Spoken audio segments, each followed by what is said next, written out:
The Mayor of Casterbridge by Thomas Hardy. Narrated by Simon Vance.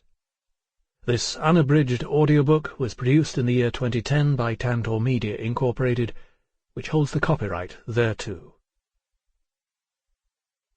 1.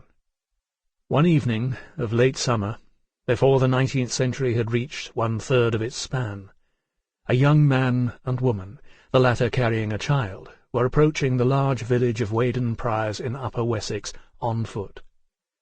They were plainly but not ill-clad, though the thick hoar of dust which had accumulated on their shoes and garments from an obviously long journey lent a disadvantageous shabbiness to their appearance just now. The man was of fine figure, swarthy and stern in aspect, and he showed in profile a facial angle so slightly inclined as to be almost perpendicular.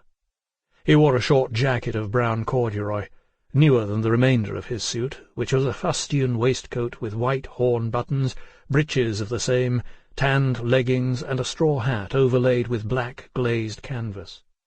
At his back he carried by a looped strap a rush basket, from which protruded at one end the crutch of a hay-knife, a wimble for hay bonds being also visible in the aperture. His measured, springless walk was the walk of the skilled countryman, as distinct from the desultory shamble of the general labourer, while in the turn and plant of each foot there was further a dogged and cynical indifference personal to himself, showing its presence even in the regularly interchanging fustian folds, now in the left leg, now in the right, as he paced along. What was really peculiar, however, in this couple's progress, and would have attracted the attention of any casual observer otherwise disposed to overlook them, was the perfect silence they preserved. They walked side by side in such a way as to suggest, afar off, the low, easy, confidential chat of people full of reciprocity.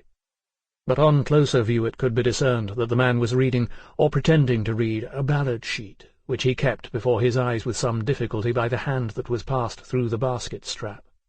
Whether this apparent cause were the real cause, or whether it were an assumed one to escape an intercourse that would have been irksome to him, nobody but himself could have said precisely. But his taciturnity was unbroken, and the woman enjoyed no society whatever from his presence. Virtually she walked the highway alone, save for the child she bore.